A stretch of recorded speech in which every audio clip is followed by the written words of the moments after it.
Can I, before we start, also express my gratitude and congratulations to the organisers of the weekend. I think you've had an incredibly powerful weekend in this part of Northern Ireland. I think it's a really tremendous agenda that has been put together over Friday, Saturday and Sunday, and it's just a delight to be part of it.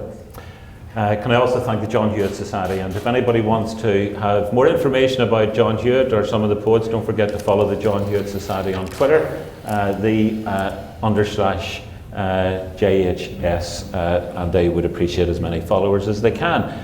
As indeed we would for this debate. In anybody doing social media, please don't forget to use the hashtag Belfast Debates, Debate on Europe, hashtag Debate on Europe. But thank you very much everybody for coming. Let's then talk a little about why we're here.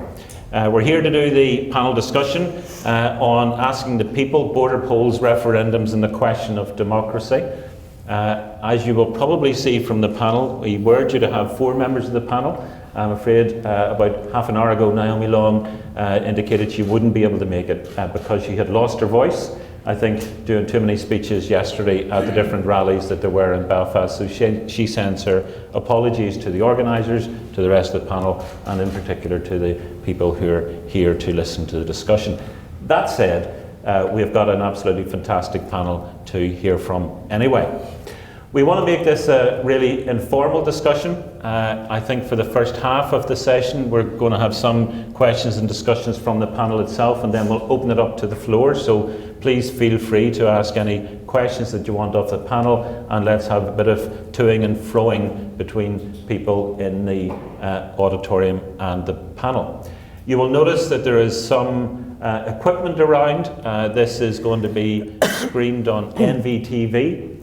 So if you do not want to be on television, I would suggest you don't sit somewhere close to where these little bits of equipment are, or else if you see it moving, then put a bit of paper in front of your face so that you don't appear on television, because we don't have consent forms for everybody in the audience.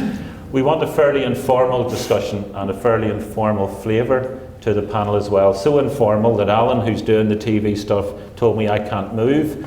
He said very politely, "You can't move because of the light, it affects your hair." And I thought to myself, that's a very polite way of saying that obviously my head is shining back on people. So if it does, apologies as well. Let's get to the panel that we have. And we have a fantastic panel to hear from this morning. On my far end, Angelina Kariakina, I hope I've got that pronunciation right, is the editor-in-chief of Hromadske TV in the Ukraine. It came to prominence in 2014 during the Euromaidan protests, which were related to aspects around the EU, although Angelina can tell us a little bit more about that and a little bit more about what's happening in the Ukraine at the moment. She has just produced, or is producing, a new documentary called Traces of Revolution. Beside Angelina is Bob Collins. Bob Collins is former head honcho, as I will describe it, because I don't know if I'll get the right title, of RTE and the Irish Broadcasting Authority. He is also a former head honcho of the Equality Commission and is a long-term champion of peace building and reconciliation in this part of these islands and in Ireland as a whole. Susan McKay beside me is an extremely well-known broadcaster and journalist and author. She is originally, I think, from Derry/Londonderry. I'm not going to ask her which of those terms that she uses. We'll allow her to talk about that if she wants, but she's now based in Dublin, a founder of the Rape Crisis Centre here in Northern Ireland, and is currently writing a book, which I'm sure is for sale very soon, about borders and how appropriate that is. So a fantastic panel that we have this morning. And let's get straight to the discussion. As I say, first hearing from the panel, then I'll open it up to the floor in a few minutes' time. Angelina, can I start with you? You're visiting from the Ukraine. You're extremely welcome. My sense of the Ukraine is a little bit similar to Northern Ireland, where we have many competing ethnicities and identities. We're struggling to come to terms with where we are in terms of uniting those communities. Is that a fair description of the Ukraine? What is happening in Ukraine at the moment? Thank you so much. I'm really honored to be here. Thank you, Karl-Henrik, for inviting me. I think Ukraine in this case and in this context really needs some explanation. This is something that we've been doing for 5 years, on one hand debunking Russian propaganda, on the other hand trying to understand what is really happening with our people there in Ukraine. Just a few words about the broadcaster that I'm working for and I'm running. Hromadske means public. In 2013, we decided that we want to have at least one independent broadcaster in Ukraine that is not controlled by the oligarchs. And a group of journalists founded Hromadske TV, which was first a YouTube channel, and later on it got a TV license, and now we are running both on TV, cable, satellite, YouTube, Facebook, whatever, everywhere we can. We also do broadcasting in English and Russian, so if you want to know something about Ukraine, Eastern Europe, you can go to our website and see that. So, transitional justice, first conflict coverage, the revolution of dignity, as it is called in Ukraine, was at our focus. I don't know how many of you know what really happened in Ukraine 2013, 2014. Our then President Viktor Yanukovych decided to reverse the country's decision to sign the EU association agreement in Vilnius and instead to hook up with Russia. This is something that really angered a lot of people. They took to streets and it was an ongoing peaceful protest for weeks, and later on it was attacked by the police.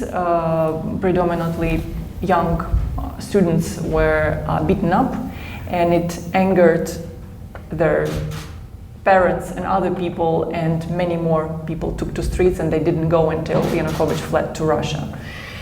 So on one hand it was about the EU, on the other hand it was about police brutality. Later on it was about the whole Yanukovych regime, corruption, nepotism, and all the other things that Ukrainians were fed up for years.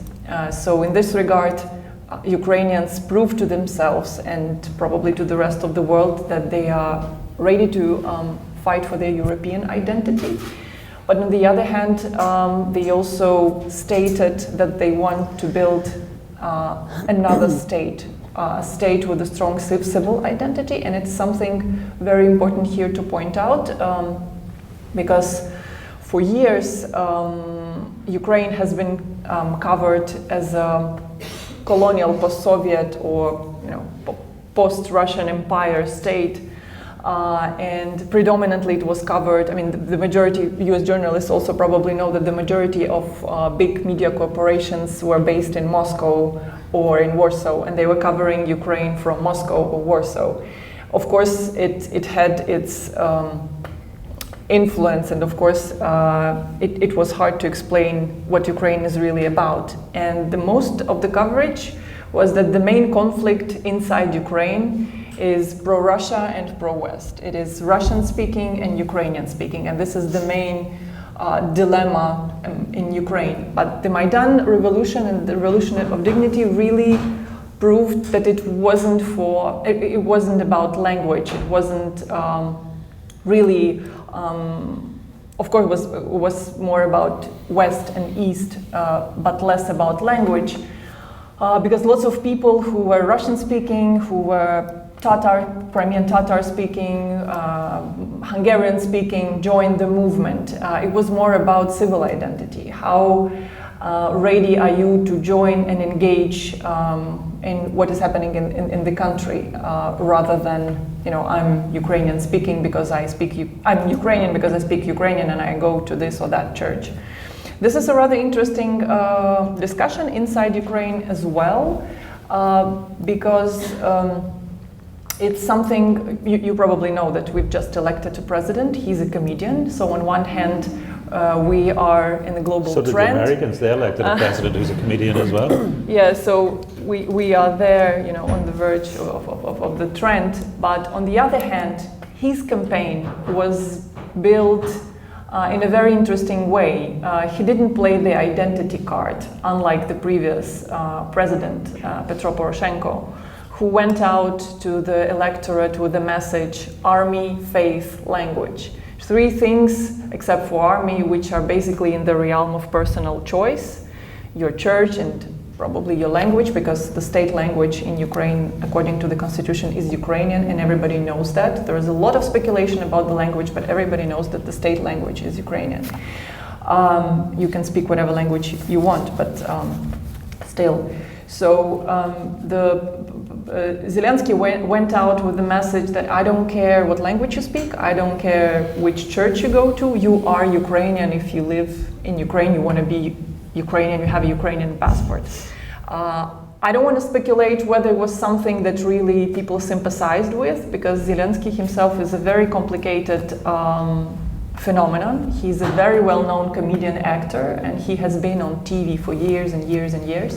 And he broke the public with a series called The Servant of the People, where he actually starred as a teacher of history who suddenly became a president. So in our case, the movie became the reality, and lots of people were expecting that he would be doing lots of things that he did in the movie, but he's not. But that's a different topic for a discussion. Let me get back to the referendum, the borders, and actually the topic that we are discussing here.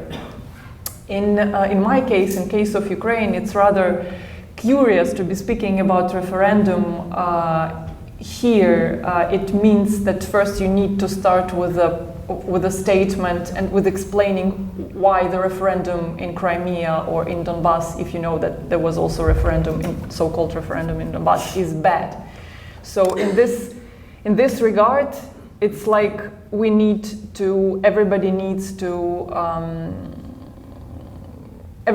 know that there was a referendum, but it is really hard to call these things a referendum, which took place both in Crimea, Donetsk, and Lugansk. Let me just quickly give you some really, really small context. As you know, Crimean annexation was acknowledged by the international community, and according to the international law, it is an illegal act, breach of international law. This is a part of Ukrainian territory that was annexed.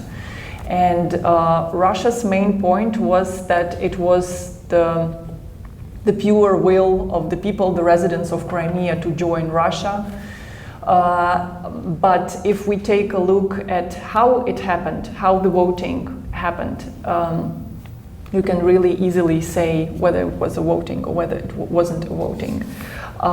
It happened on 16th of March 2014 with no international observers, while the majority of Ukrainian military bases and infrastructural objects were seized by the so-called green men, which were later acknowledged by Putin that they were the Russian soldiers, the Russian military. Some of the people from Ukrainian active civil society community, journalists, activists, Crimean Tatars were kidnapped and tortured, and you could actually vote very easily at the so-called polling stations with no passport, without even you being there, or even with a Russian passport, which did my good friend and colleague Ekaterina Sergatskova, who used to be a Russian citizen at the time. She went with her Russian passport to the polling station, and she said, well, I'm a resident of Crimea, but you know, I'm a Russian citizen, can I vote? And the lady at the polling station said, of course you can, you live in Crimea, we really want to know what you think about this, so you need to vote. And she voted. According to the Russian authorities, the turnout was huge, and 96% of Crimean residents supported the annexation. But you can never get the real numbers because, again, there were no democratic and transparent instruments to monitor this process. So was there really a necessity, was there really a desire from the Crimean residents to join Russia? I wouldn't go into history too too deep, if we take a look at the numbers that were the last numbers before the annexation, Kyiv International Institute for Sociology, for example, around 41% of Crimean residents expressed their desire to join Russia. It was an interesting poll. It was taken just right after the Maidan revolution, which was extremely popular among media. It was covered by Western media. It was, of course, covered by the Russian media. And the Crimean residents at that time and still were predominantly watching Russian media. And in the Russian media, this picture of burning square in Kiev that was, transmitted 24/7 really created an image of how Ukraine really looked like. This is how the whole Ukraine looks like. You have hooligans, you have radical people at the square, killing and smashing offices and police officers, things like that. It really, really scared people in Crimea. It really scared people in Donbass, in eastern Ukraine. And when we as journalists traveled to Crimea and to eastern Ukraine, you could see checkpoints around cities. And people with sticks that called themselves self-defense, in the same way as the revolutionaries called themselves at the square, self-defense, saying that they are there waiting for the revolutionaries and far-right radicals from Maidan to come and seize their cities in eastern Ukraine and Crimea. This is how. Yes, I'm finalizing my contextual speech, so to say. This is how it really looked like for the people who later on were dragged into the story, which was later called as plebiscite or voting or referendum, which is not the case. Okay. A fascinating context, and it's fascinating context for us in this part of the world as well. And I suspect a very complex situation that we won't understand in an hour or two here, but it really is good to get the sort of detail that you're talking about. And I'm thinking how referendums can be used in a way that creates additional conflict and difficulty going forward. And we're going to touch on Brexit a little bit. Can I just quickly add up a thing that the circumstances in which we live now? So the conflict in Donbass took 13,000 lives, at least. It's the last numbers from the UN. 13,000 people were killed, 1/3 of them are civilians. We have a kilometers-long conflict line in eastern Ukraine, and even though the hardest part is gone, I mean the huge artillery war with constant shellings and shootings, I mean it's more or less quiet now, but each day you would get news about 2 to 3 people who are killed. So our context now is how do we deal with that? How do we, on one hand, stop the war, on the other hand, reconcile with the people who are living in the occupied territories? On one hand, they could have been wrong or right, they could have supported Russia, or they didn't.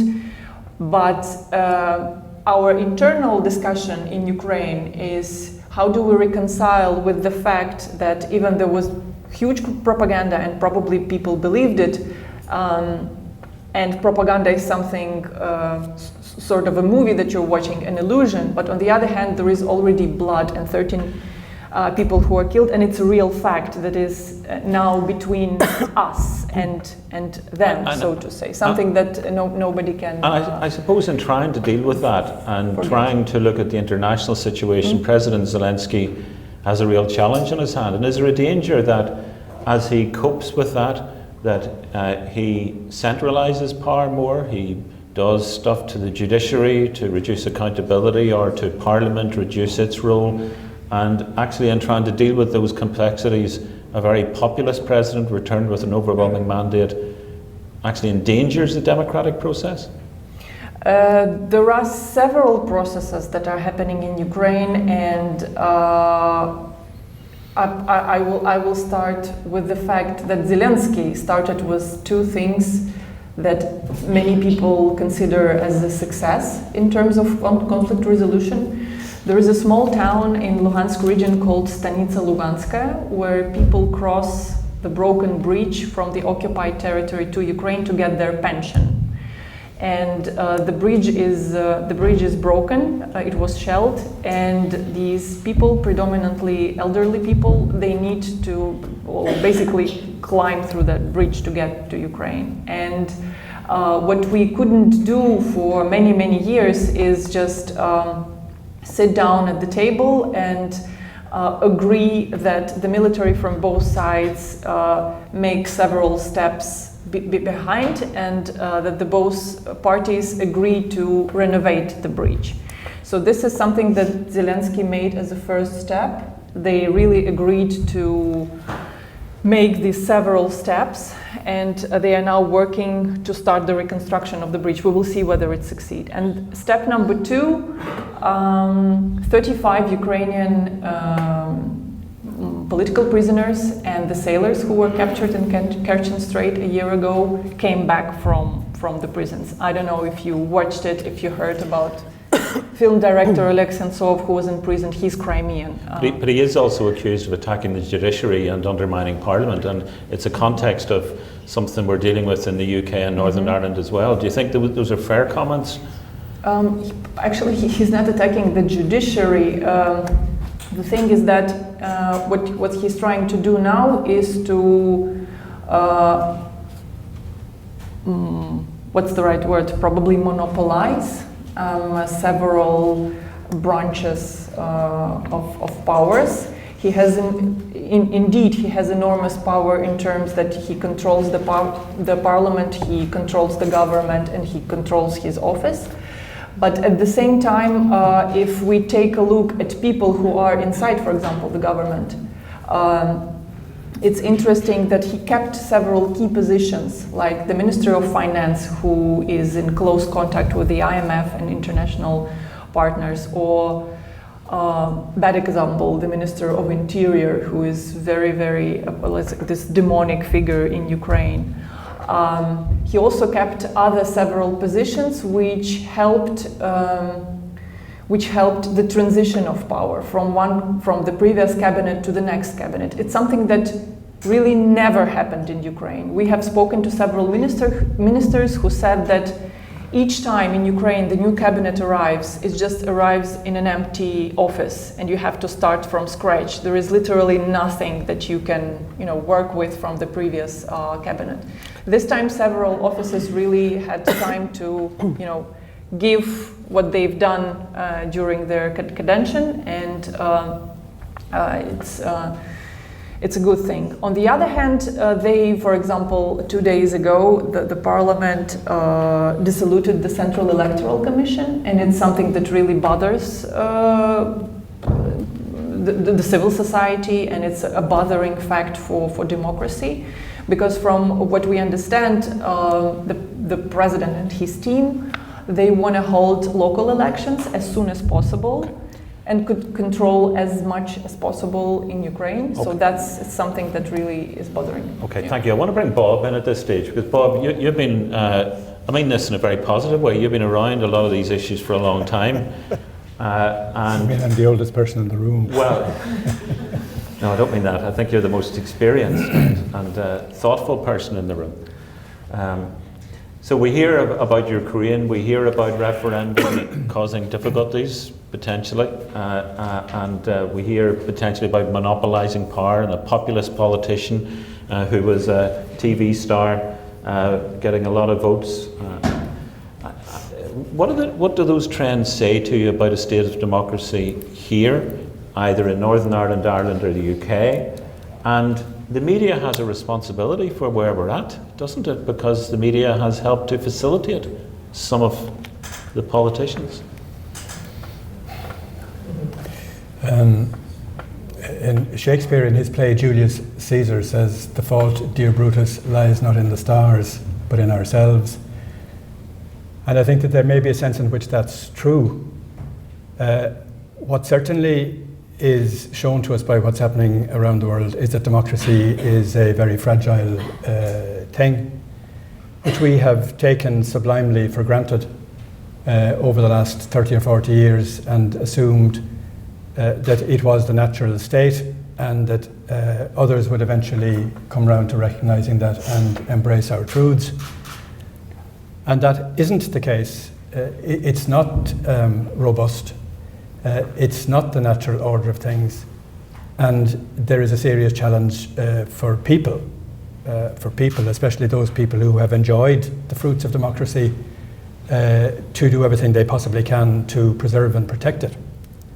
And it is a striking departure from global norms where people are struggling to assert and reassert the significance of democracy, that in this jurisdiction in Northern Ireland, those elected by the people have abandoned their responsibility, the two main political parties, and have, I won't say conspired, but they may as well have conspired to deprive people of the fruits of the democracy which we proclaim. Not having an executive, not having an assembly is a scandal, and is a fraud on the people of Northern Ireland, and by definition and by extension on everybody who is involved in the conversation in or about Northern Ireland. I think the media undoubtedly have a substantial role to play and have substantial questions to ask themselves. On the one hand, there are those who are blatant populist campaigning organs, who always have been blatant populist campaigning organs, whose interest is not in the notion of democracy, but whose interest is in advocating a particular narrow point of view. And it's not only in relation to political matters that there have been media outlets that have taken such stands in relation to narrow perspectives. I think elected representatives themselves have a serious sets of questions to ask themselves. And undoubtedly, the media as a whole have shared this easy assumption that the principles which animate democratic life are secure, the assumption that everybody accepts the current orthodoxy, and that what appears to be beneficial is actually beneficial to everybody. And there has been a failure to interrogate the reality of the lives of people, a failure to reflect that, and a failure to reflect on the extent to which that could alter and influence the way people perceive their lives and the way people vote. Donald Trump is not a comedian. Donald Trump is a joke, which is a distinctly different thing. And he's a joke in profoundly poor taste. But he was elected by the people through the American system. And his election and his possible re-election reflect a detachment, an alienation, a lack of certainty, a lack of conviction about the way in which the world accommodates them. People's views are sometimes based on myth, or based on misinformation, or based on fact. But there is a sense in which the source of your concern, if you are concerned, is less important than the character of the concern. If I have a serious worry about the future prospects of my family, of my neighbourhood, of my community, of the place that I know, of their ability to sustain me, to sustain my family, then that concern is real. And I think we have had some kind of a shared responsibility for failing to recognise the extent to which those concerns existed, and also the extent to which those concerns can be exploited and are being exploited. So yes, of course, the media have a responsibility. And that responsibility dawns at the worst possible time, when the commercialisation of all values means there is a gathering rush to a more populist approach. And nuance and subtlety and in-depth presentation and care for the audience and respect for the audience's intelligence, the readership's intelligence, I think are less in evidence than they used to be. And this is not simply looking back at a world through aging or rose-tinted spectacles, but I think is true and is a grave source of concern. Bob, you touched on the political vacuum, the lack of a Northern Ireland Assembly. You touched on populism, on Brexit. Those issues and border polls are big discussions around here at the moment. Use your experience and knowledge. Where do you think this will all land in the next 5 to 10 years? Unlike the moon landing of 50 years ago, not in the Sea of Tranquility. I think that I worry about the discussions in relation to border polls and future constitutional change on the island of Ireland. I worry that it's not a discussion. And to the extent that it's happening, it's taking place on one side, and a side that seems to me to be giving very little attention to the sensibilities of any other point of view. I think it's not possible to have a conversation about the future of the island of Ireland and possible changes in it without having a regard to the people who will be expected to live in this new disposition, in this new dawn. And I think that if anything is required in the current conversation, if this conversation is to continue, and it may very well, because change may very well be both in the minds of people, and it may happen. But I think that there needs to be absolute clarity as to what that change will look like, as to what that change will be. I don't detect the slightest sense in the Republic that the emergence of a united Ireland would alter people's lives in the slightest respect. And that worries me deeply. Because the considerations that gave rise 100 years ago to the emergence of two jurisdictions on the island of Ireland are precisely the same circumstances that would make it very difficult for the emergence of a single jurisdiction on the island of Ireland. And not to attend to them, not to discuss open issues that were ignored then, will not yield solutions now. And I think that I hear people say we need to be generous to unionists, but it always seems to me to be a condescending generosity, and a generosity that has taken no account whatsoever of the feelings of those people. And we know two things about what has happened in the United Kingdom following the referendum on withdrawal from the European Union. We know in the first instance that asking people a binary question without the remotest clarity on the reality of the eventual outcome or of the destination that follows the outcome is unproductive and dangerous. And we certainly know the anguish that can be caused to people who have to withdraw from a union that they supported, that they valued, and they feel withdraw from it against their will and preference and choice. And it seems to me that the present state of the conversation, to the extent that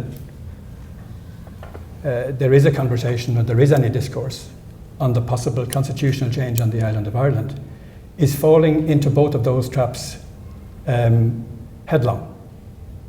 That is to say, you're going to ask, the Secretary of State is expected to conduct a border poll as to whether people in Northern Ireland would prefer to remain part of the United Kingdom or become part of a United Ireland, with no clue whatsoever as to what a United Ireland might look like, what form it might take, to what extent Britishness would be part of the reality of that island, how it would be governed, from where it would be governed, by whom it would be governed, who would take decisions. You chaired the Parades Commission, for example. Who would take decisions about parading in the new environment? A single unitary parliament based in Dublin, Athlone, Tara, Mullingar, Kildare, wherever, with 85% participation of people who have not the slightest experience of that reality. And these two, and without any consideration, the second part of it, of the reality of the impact on the minority, which could be as much as 50% minus one, to be withdrawn from a union that they support and placed in a new context which they don't understand. And I think that there is a deep set of issues to be addressed that are not being addressed. And final one on this. Britishness, to a greater or lesser extent, is part of the reality of the lives of people who support the Union, who live in Northern Ireland, and indeed in other parts of the island. And unless the 900,000 or so people in Northern Ireland, for whom Britishness is some part of their identity, unless they can find a reflection of that in the new state of which they will be full citizens, and unless they find that not just where they live at the moment, but throughout that state, and unless everybody who lives on the island of Ireland has to change something about themselves, something about the way they perceive this new reality, then it is not worth having it, because it will be a fraud.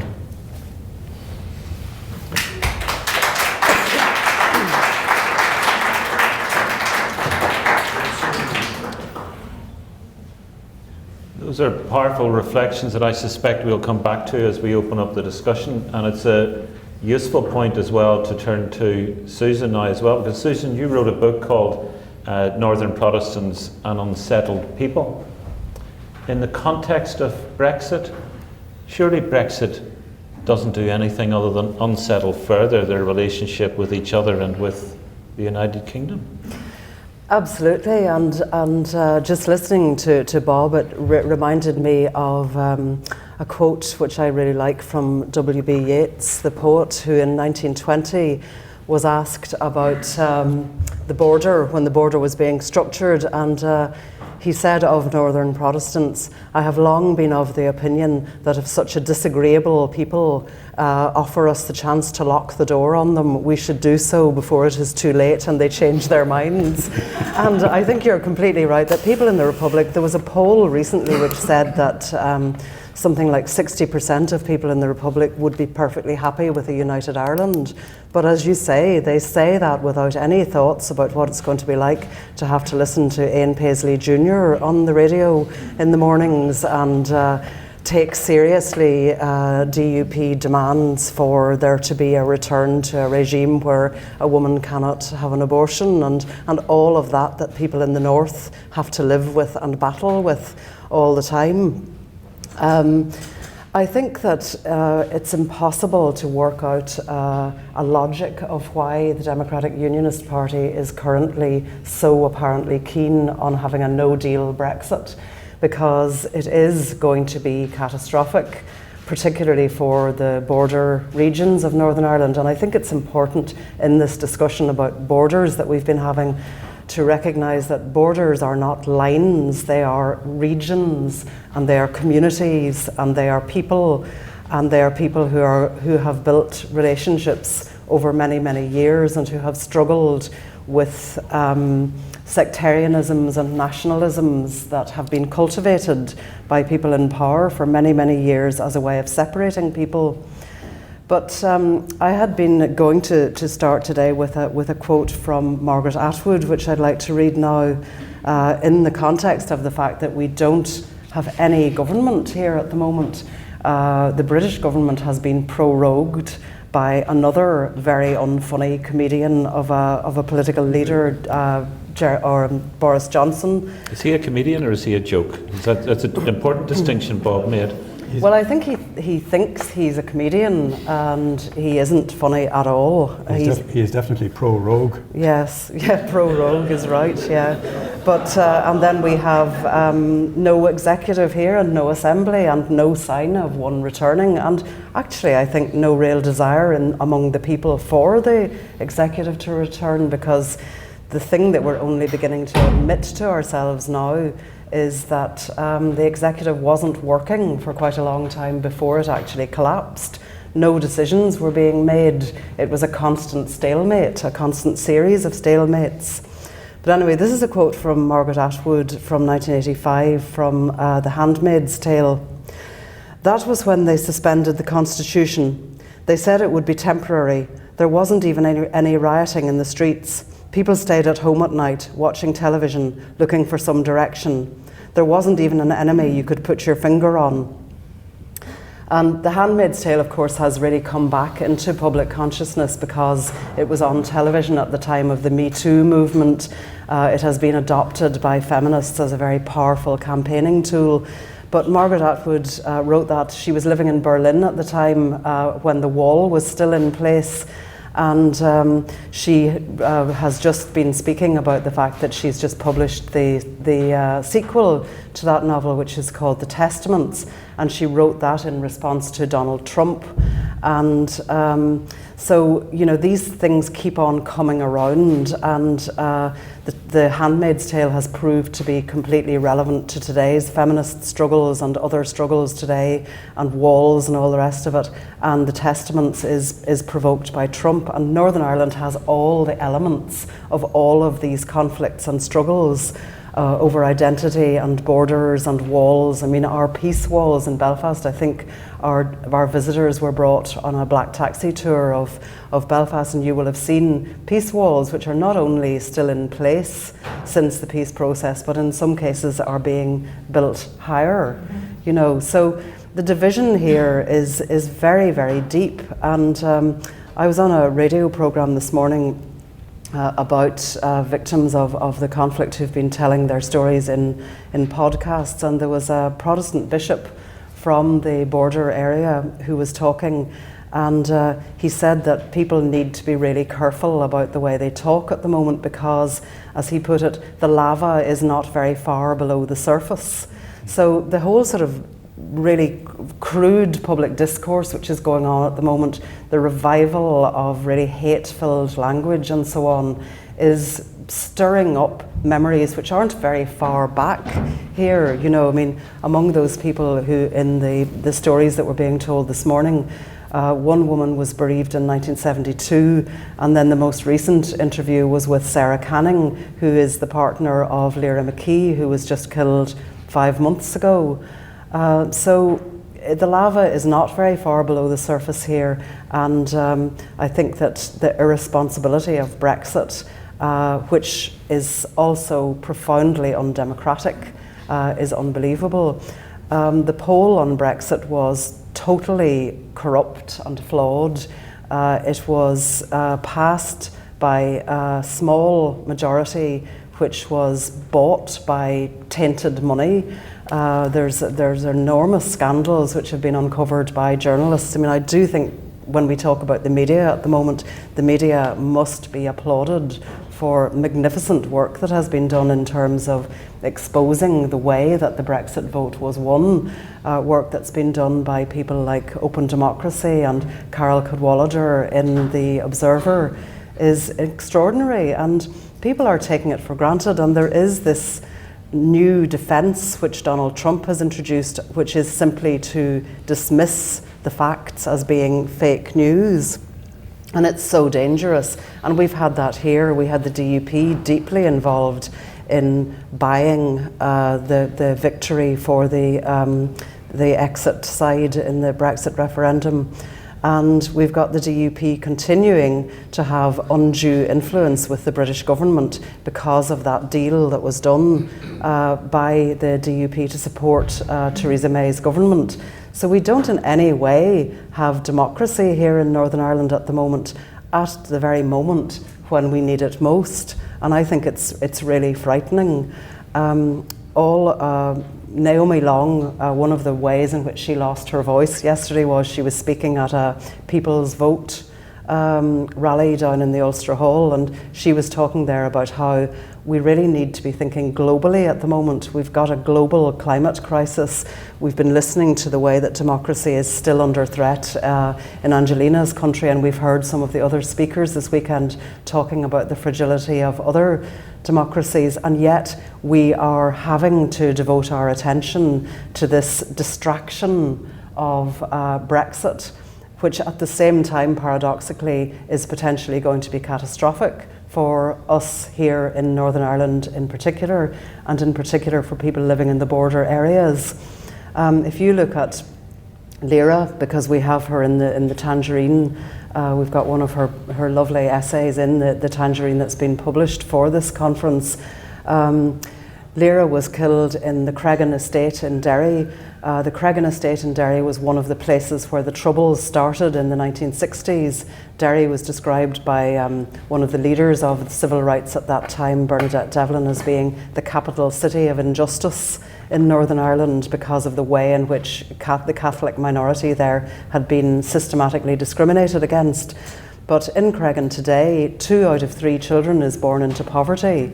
And it is the same across Northern Ireland. If you map the places where there is still the worst poverty, they are also the places where dissident Republicans and loyalist paramilitaries are again stirring things up.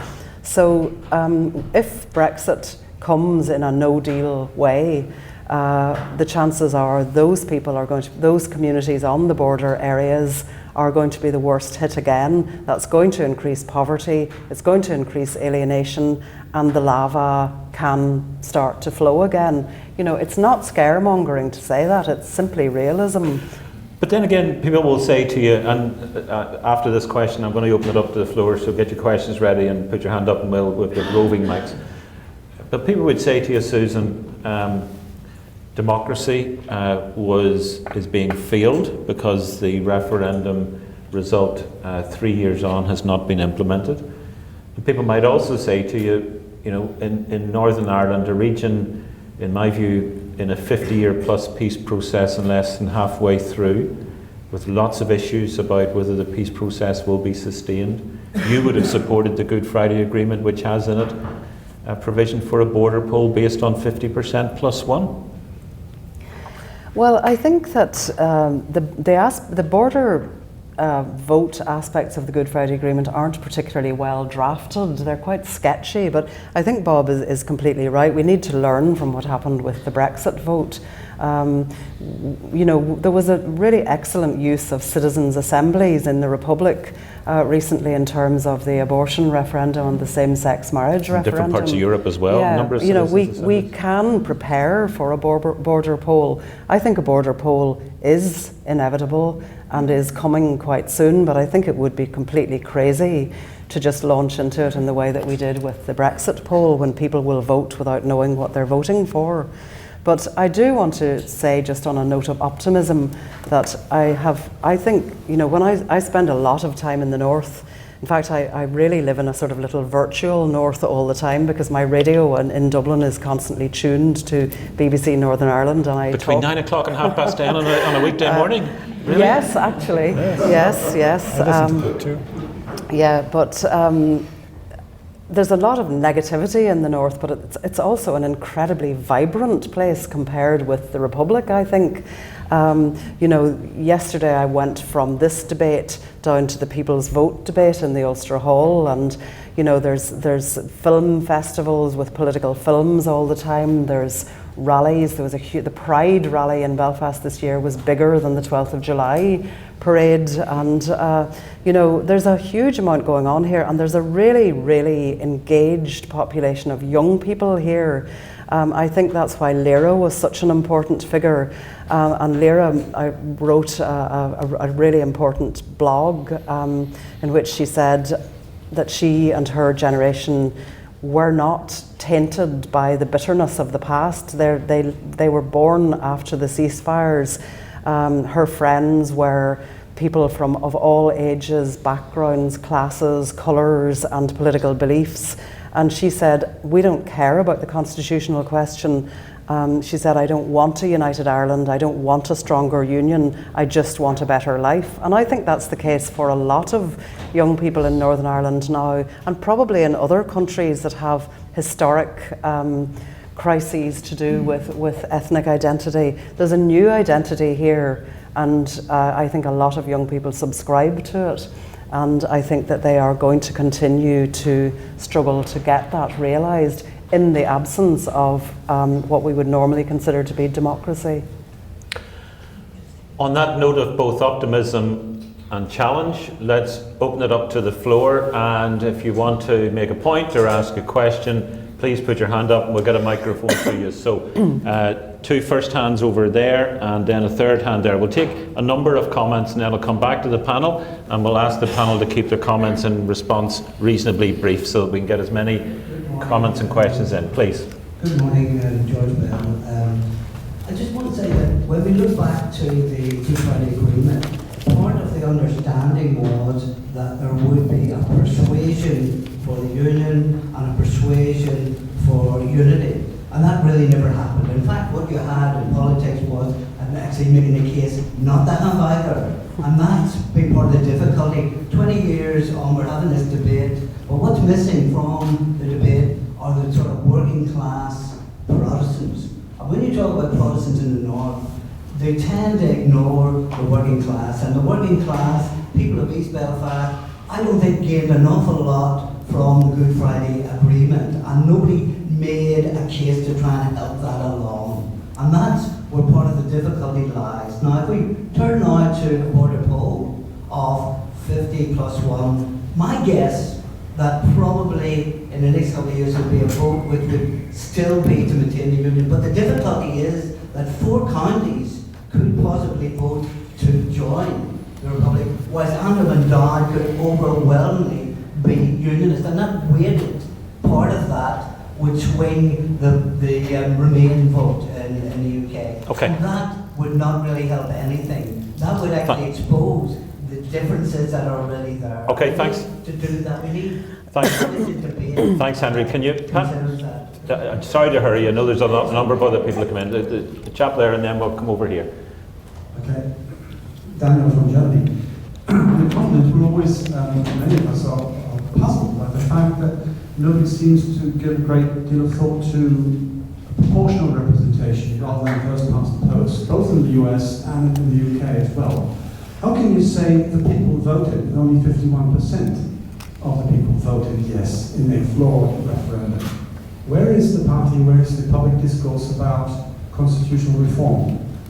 On the matter of the reform of elections, proportional representation, where no vote gets lost, every vote counts, not just the winning vote. And the second one would be devolution of limited regional authority on the basis of the federal system as we have in Germany. I sound very glib. Not everything is okay in our country, but we've learned to come to grips with problems partly because we have the proportional representational system in elections and the states who have limited authority in the realm of education and other things, cultural matters, underneath the sort of federal level, national level. Thank you. And lady here. Thank you, Judy Densham, based in Berlin. Thank you for these really depressing contributions to very important ones. And 2 more questions. Who's driving this poll? The border poll. Who's behind it now? All of a sudden, you're making it appears that it's nearly a reality that the poll will take place. And maybe that's for Susan and for Bob. This issue, this kind of blindness in the Republic, do you think there's an inevitability now of a united Ireland, and what would it lead to? What would it look like, since there's no discussion about it? I'm going to ask for comments from the panel on those. The next person to come in is, but if you just hold off for a second, they'll come to you first after the responses here. So we've got issues, I think, around disaffection, inclusion of minorities, as well as some of those hard reality questions about why a border poll and so on. Angelina, I'm wondering about setting a context in the Ukraine as well for where there is a vote in those contested areas, or maybe they're not contested in reality, or they shouldn't be maybe. Is there an issue about inclusion of people who are working class, disaffected, outside the system, don't believe they have a voice, and that's maybe why there's a degree of populism in politics? The recent discussion in Ukraine, you were asking, for example, who is driving the polls in Ukraine. The new in Ukrainian context, the new president is driving lots of polls, and that's also a little bit disturbing because on one hand, of course, you should consult with the people, you should ask the people, but on the other hand, if they really don't understand what you're asking them, you can end up in a situation like that. The recent idea is to ask the people about the Minsk agreement, whether the Ukrainians support the Minsk agreements which were already signed by Ukraine, and they stipulate a number of steps to reconcile. And on one hand, on the other hand, they stipulate lots of risks for Ukrainian sovereignty. But the most interesting discussion here, in our case in Ukraine, is that the people who were always, the intellectuals and the media, who were always on the side of democracy and saying that Ukrainian people are wise enough to make their choice, are those now who are the most afraid of any pollings, of any sort of consultancies. So instead of discussing how should we educate the people, how should we inform them, how should we change our media landscape, the message from the intellectuals and from the media now is that the people are too stupid to consult with them. And this is what really drives them crazy. This is what really turns them into the arms of populists who are saying, see, this is the establishment who are saying that you are stupid, that you are not educated, and we will help you. So that's one thing. But on the other hand, 1 minute and then we need to move on. Your question about regional representation.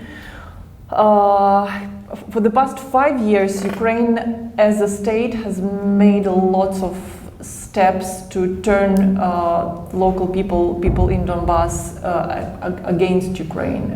It's a number of things that led to, apart from the conflict, to lots of other conflicts. For example, there are huge lines on the borders from the occupied territory to the government control area, predominantly they consist from elderly people who travel to Ukraine to get their pensions.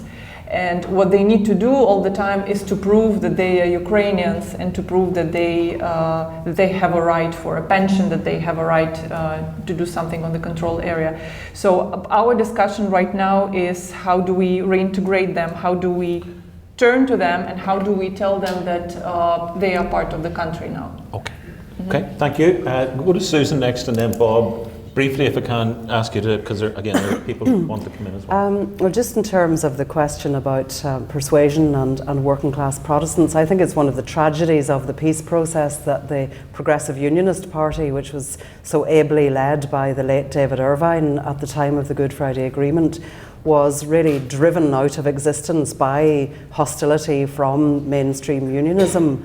And it couldn't survive between that and the tension with the loyalist paramilitary element. So there isn't really a working class unionist voice now, and I think one of the really shocking things of recent times has been to see the level of greed and corruption among certain members of the Democratic Unionist Party in terms of their understanding of what having power is about. But I do think that there's a lot of interesting things happening in the working class communities. I mean, Jan Carson, who's here and has been here throughout this conference, her novel has opened up to people to looking at East Belfast and as a place, as well as being an emblematic place of other divided places in divided societies. And she's doing a lot of work with working class people in those areas in terms of expression.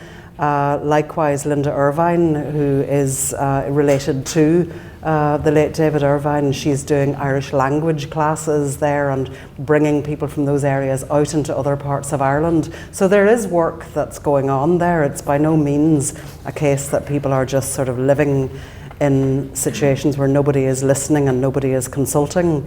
In terms of a new system, yes, Leo Varadkar, the Irish Prime Minister, God, I can't remember what you call the Prime Minister in Ireland. That's terrible. Taoiseach. I really have become lost in translation. There are less polite things you can call it. Taoiseach. Or was it Ian Paisley called him the tea shop? Anyway, when Leo Varadkar was speaking up here recently, he talked about how there would be a need for a new constitution. You know, we're not just going to adapt the Irish constitution to integrate Northern Ireland. It is going to have to be a whole new constitution. And a federal system would certainly make sense. I'm not very good on the issue of PR and so on. Maybe somebody else can address that. But certainly everything is going to have to be renegotiated if there's going to be a United Ireland. In terms of your question as to why it is coming up now, it is an inevitable question now because Brexit is going to be so disastrous in terms of the border and reinstating the border, and Brexit is ruining the Good Friday Agreement. Brexit, to my mind, is in breach of the Good Friday Agreement. The deal between the Democratic Unionist Party and the Conservative Party was in breach of the Good Friday Agreement, in my opinion. So inevitably there is a strong feeling that Northern Ireland might be better to be part of a united Ireland within Europe than to be on its own. So that's why it's coming up at the moment. It's also within the Good Friday Agreement. It is, but under certain secondary state and so on. So yeah, okay. Can I quickly? Sorry. After briefly.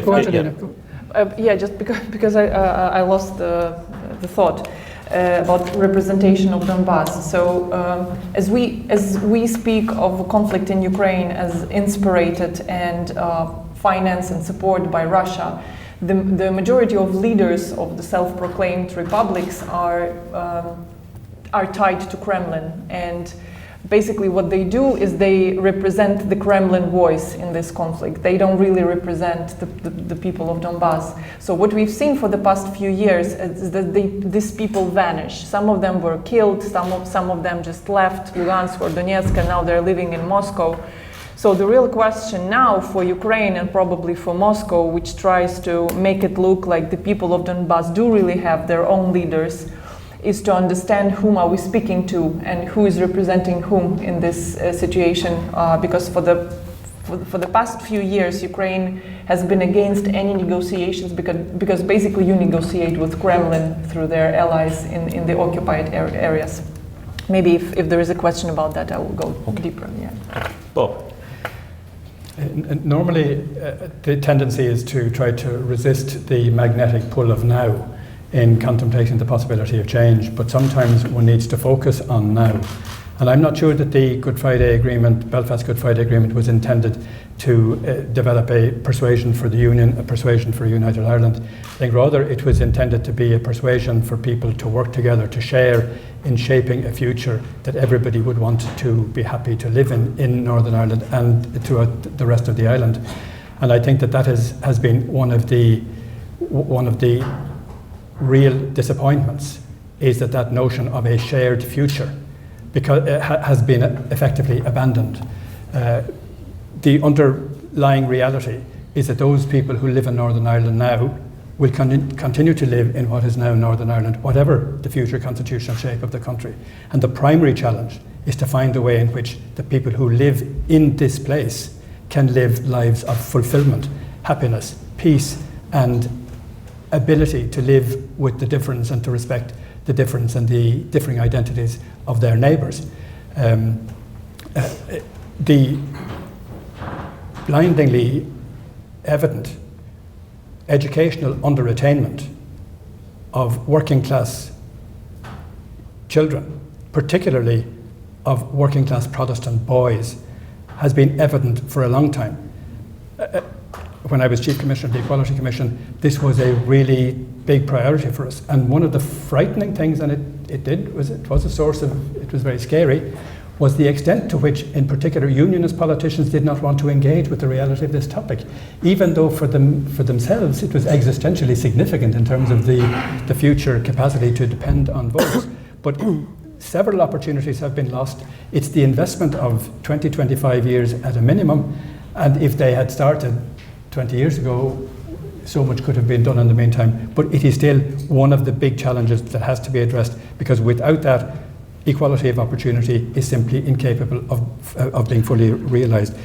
Proportional representation, I think, is much more effective than the straight vote, but it becomes complicated if you have a referendum. Which do you accept this change to the Constitution? Yes or no? And I think that who is driving the poll? I think that before Brexit, the collapse of the executive and the collapse of the Assembly meant that both sides were looking beyond the Good Friday Agreement, because there was a sense in which they were sidelining that because the institutions were not able to sustain themselves, and that gave rise to this feeling of, well, for nationalism it's United Ireland, for unionism it might be direct rule, and the momentum has been so far on that debate on the United Ireland sense. There probably will be a border poll at some stage. The difficulty is, and I think it will of course be defeated, the first one, because there is not all of the research shows that there isn't a majority for that at the moment, but then there will be one every 7 years. And we have spent the last 3.5 years talking about the outcome of the last one and about the next one, and that has the potential for permanent destabilisation. But Brexit has the capacity to change everything in terms of the likelihood of it being win. No, but I mean the actual, what happens in terms of the Brexit, the result of Brexit will change completely the context of the border poll question. Okay, as an aside, can I say it's unfortunate to our German colleague. I think it's unfortunate we're leaving losing one of the great European leaders in the next wee while. There has been over the last 20 or 30 years, but there we go, things move on. First person there, next person here, and then we're going back there. Well, thank you very much. I come from McKay with some experience to the referendums, and I would like to follow up on what my German colleague said just before, because I mean in Britain the referendum was a unique event. On the other hand, in my view, the British parliamentary system is much close to a permanent referendum. Right. Yes and no's and majority, minority, and so on. Winner takes all. In my country, no party ever had a majority of its own, which means that it has to negotiate. And in 1992, we had a referendum on the Maastricht Treaty and turned it down with as narrow a majority as now with Brexit. But what happened in our parliamentary tradition? The day after, winners and losers sat down together to find a solution, and they found one. Thank you. A question here, and then back there. Yes, please. Go ahead. They say there is an old cynical journalistic saying, never let the facts get in the way of a good story. I think that's a wrong theory. It's borrowed from politics. Never let the facts get in the way of a good win in an election or something. My question to not just the panelists, but generally, is a second referendum on Brexit has been described over and over again as undemocratic. How in heaven's name isn't there an outcry in this country? Because the first referendum was held when Brexit was an unknown. We had something which was packaged. We had no clue what the price was, what the contents are, what would be the consequences. 3 years later, we know the price, we know the consequences, we know the dangers. And yet, the government keeps on saying another referendum, another vote will be undemocratic. I can't understand how come there's not a massive outcry throughout the United Kingdom and Northern Ireland about this. Okay, thank you. And person back there. Paul Gillespie, University College Dublin. To Bob, I would ask the question, and to the other panelists, if it's as he describes, that there's a drift towards a referendum on United Ireland, but very little preparation for it, what can we do about that? And let me suggest a couple of things. and ask whether what view would be about that. One thing we need to do is research and tease out the implications of the Brexit crisis for Ireland, both for unionists and nationalists. It's going beyond questions of choice for us. It's going beyond questions of huge change, including constitutional change, in the United Kingdom, particularly in the big island beside us, which have consequences for us, have spillover effects and a rollover effect that we need to prepare for and analyse and understand. One way of doing that is to think about constitutional futures. I'm involved in a project in University College Dublin where we're thinking about that and trying to puzzle out and deliberate and get people thinking and give people the material to think about how we would respond, including to the prospect of a united Ireland, where all the different shapes need to be taken into account. This would be something utterly transformative, and we need to encourage the information and debate that would allow for that. Secondly, I'm involved in a study of a border code. Briefly, if you could. University College London and 4 Irish universities, which are trying to tease out the ways in which it should be held and might better include citizens' assemblies and other kinds of preparatory negotiations. Okay, thank you. 3 important questions. I'm going to go to Bob first, and then Susan, then Angelina. But if you could keep your answers brief, because we have to finish in 9 minutes, and I want to go back out again, if that's possible. Okay, that gives Angelina and Susan 30 seconds each. Well, Okay, thanks very much, Bob. would that we had the German system?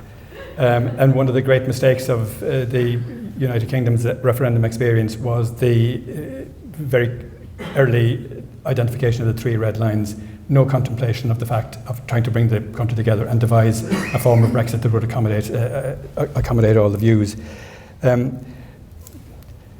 Why not have a second referendum? Well, it's part of the UK's unhappiness with the notion of referenda in any event. Classic example in the Republic in 1986, a referendum on divorce failed abysmally. Removing the prohibition on divorce failed abysmally. 9 years later, the detailed discussion, a draft of a bill was published before the referendum. This is what will happen if the prohibition is removed or altered. It was, and it won by 50.28%. Which was not a resounding majority, but it changed forever, of course. And on the final point, I think that one of the things that has to happen in answer to Paul Gillespie's question is, first of all, to remember that this vote is not, the future of the island is not decided by a border poll in Northern Ireland. That is the entry ticket to a much more complicated arrangement, which will involve a referendum in the Republic as well, the outcome of which cannot be taken for granted after a suitable debate in any event. And I think that the urgent, what really needs to happen is deep conversations, probably best promoted by both governments, within Northern Ireland, not just a citizens' assembly, that has an important role, but deep conversations in every town and village in Northern Ireland about the future. Generosity is not frequently present in political engagements, but if ever there was a time for generosity, it is now. Not tomorrow, not in some uncertain future, not in a condescending way, but mutual, multidirectional, omnidirectional generosity now, that all the traditions respect one another and learn to live respectfully with each other. If there is to be any attempt or any prospect of a stable future in whatever constitutional framework. Thank you. Susan and then Angelina. Well, again, briefly if I could. Yeah, there's nothing whatsoever wrong with a 50.28% victory if it's the victory you want. I'm a beneficiary. Yes, yeah, and so long as a vote is fairly held. But as you say, like the vote for Brexit was not fairly held. It was completely illegal in every way when it's examined.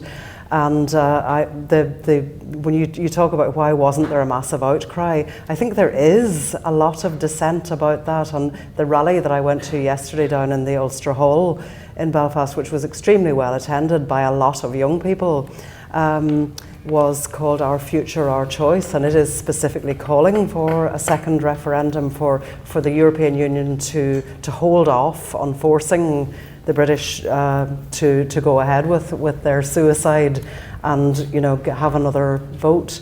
So that is, and Naomi Long who's one of our most inspirational politicians here, is one of the advocates of that. In terms of the other questions, I definitely think I don't think we can assume that a border poll would be a bad thing or that it would be lost, but it does need to be prepared for. It may look like the best solution when we look at the mess that Northern Ireland is going to be post-Brexit. Okay. Angelina? I will quickly address the question, how do we get prepared for any kind of polls or any kind of voting, and readdress this question probably to ourselves as well, and me as a media representative. Who really forms the public opinion? I mean, very often in pollings around complicated political issues, for example, take the voting in the Netherlands about whether they want or not, whether the Dutch people want or not EU association with Ukraine. I mean, is there really an opinion, like a public opinion about that question, or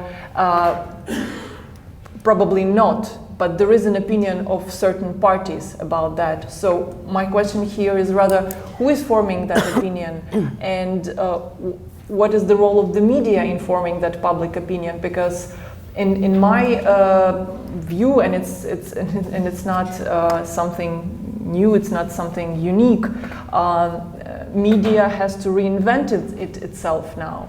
We all know the story of Cambridge Analytica and also its role in Brexit.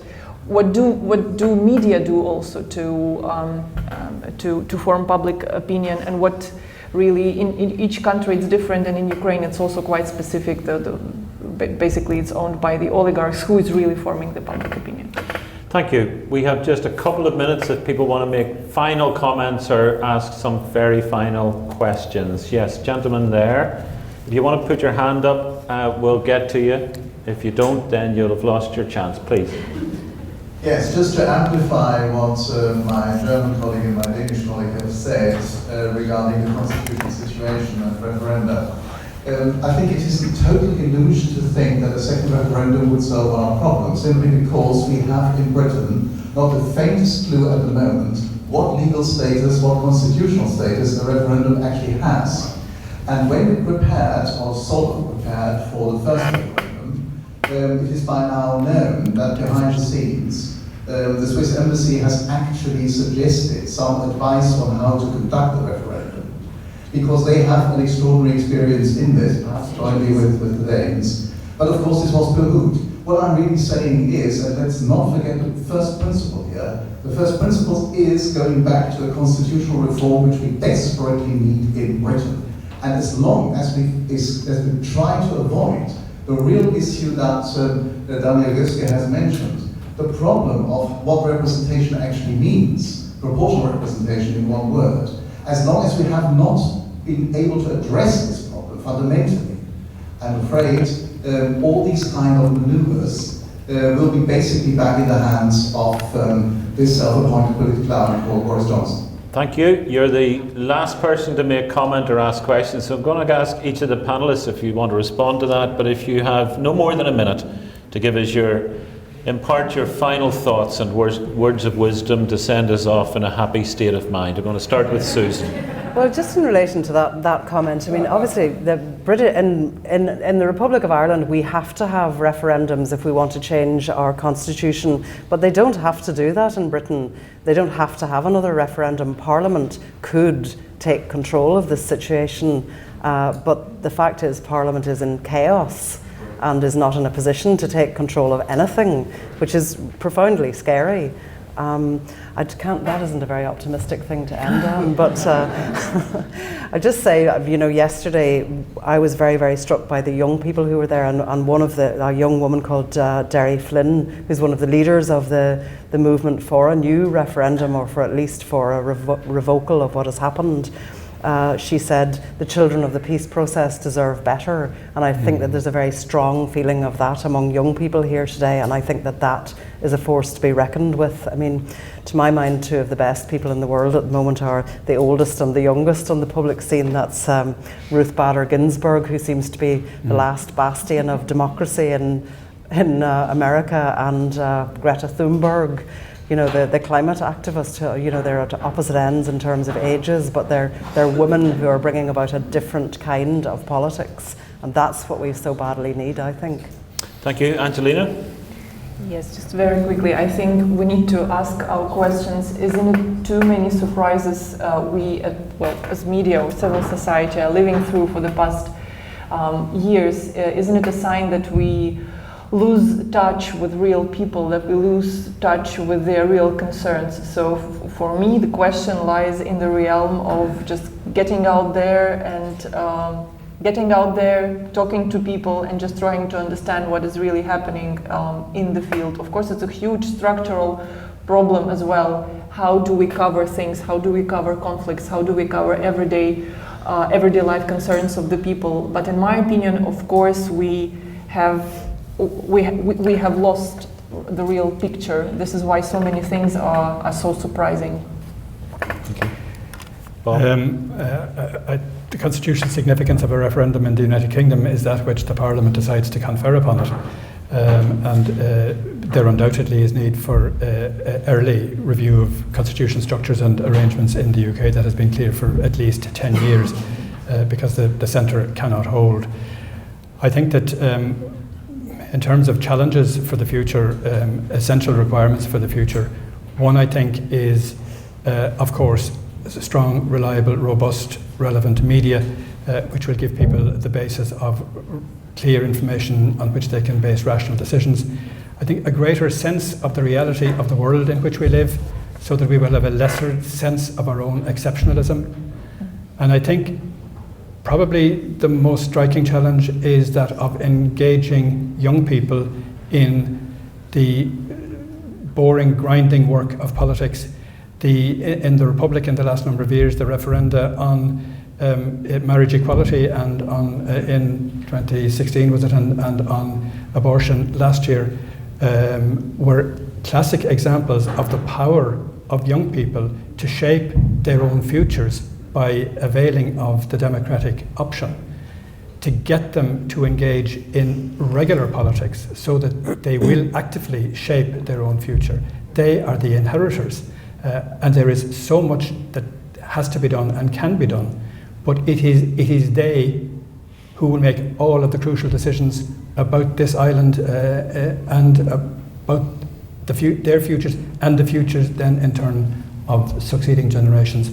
Our time, speaking personally, is gone, and all one can do is look and hope that young people can be persuaded that this is a worthwhile engagement. And can I give my final thought as well, which is, regardless of our age or our gender or our political or faith backgrounds or our sexual orientation, we're all children of the peace process and we all deserve better. Can I say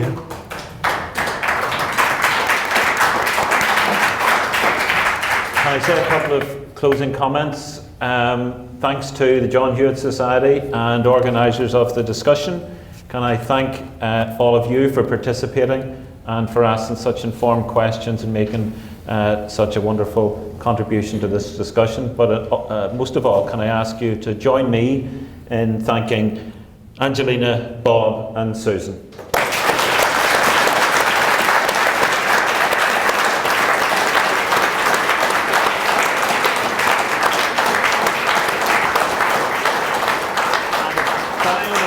Final reminder, I think, we're due back in here at midday at 12 o'clock. There are other equally exceptional speakers as we've had this morning. Please come back at 12 o'clock. The coffee dock is open to the right as you go out, or else enjoy the museum. We'll see you in 20 minutes. Thank you.